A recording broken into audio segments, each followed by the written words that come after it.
What is it like? What's one thing he did when he was in office that you really He loved? didn't lie to us. He never lied to the American people. This Trump supporter certainly isn't living in the same reality as the rest of us because her favorite quality about Donald Trump is his honesty. Take a listen. He always told us the truth, and he was the first president to ever be honest and tell the American people that he was on our side. In the wake of what's going on legally for him now, where people are saying, well, maybe he wasn't as honest as he should have been, how do you square that circle? I think he was. I think he was honest. I've been following Newsmax, and then I compare him, and when he says the fake news, and then we check that out, and he's right. So you can back up everything he's ever said, and he's never been wrong. If he came up to you right now and he said, I want to have a heart-to-heart with you, what would you talk to about with him? I would ask him, is McDonald's his favorite?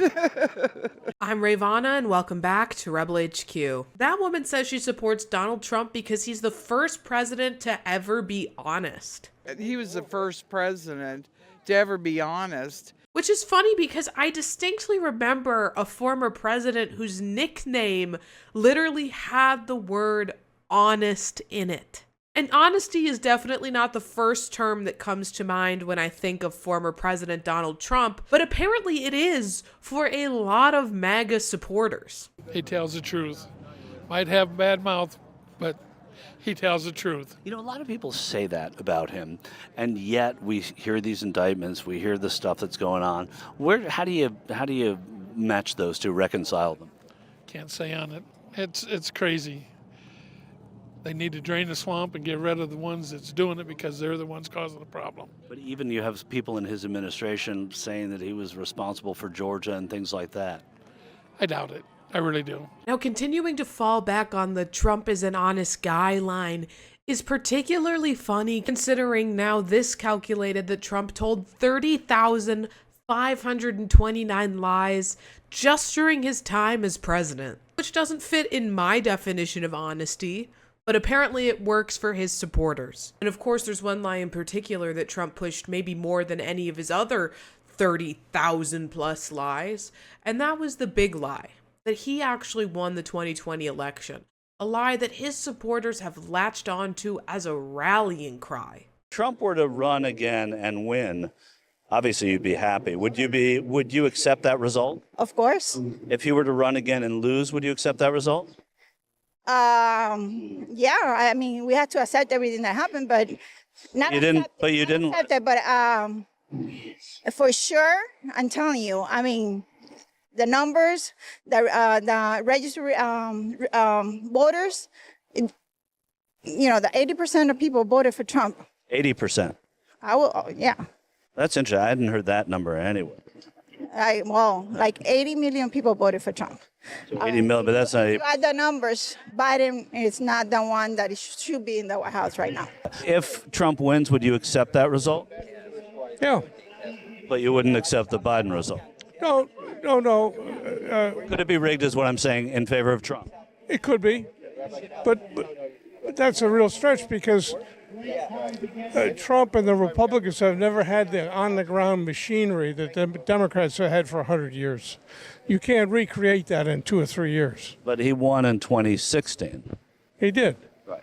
And so if all that machinery is so great, what happened to it in 4 years? Right? They weren't ready. They didn't believe they just weren't ready.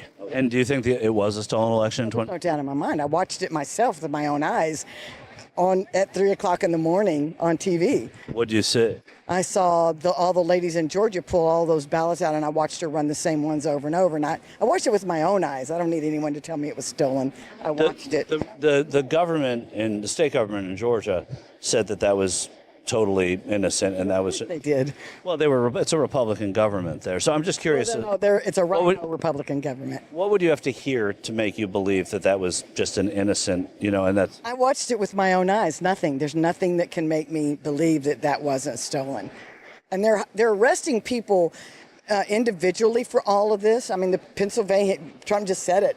They found in Pennsylvania that everything we said was right. They're just not showing it all at one time to show how much fraud there really was. I don't know if you've seen 2,000 Mules, but that shows exactly how they did it.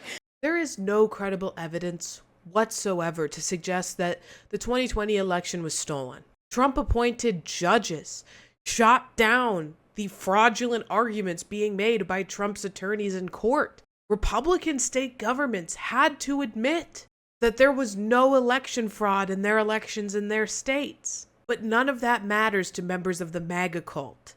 And it is a cult. They're being fed lies, and in turn, they feed those lies to other people who will feed those lies to even more people, and the vicious cycle will continue on and on and on. When it comes to Trump's core base, his supporters who will support him even if he shoots someone in the middle of Fifth Avenue, even if he's standing on the White House steps and murders somebody, there's no reasoning with these people. There's no reasoning with QAnon believers who think Nancy Pelosi is drinking baby's blood. You can't beat these people by having an intellectual discussion. They've been trained to plug their ears and go la la la la la anytime someone says something that they disagree with or that goes against Trump, no matter how true and well-sourced that thing is. The only way you can beat these people is at the ballot box, which is something we're going to have to do massively in 2024.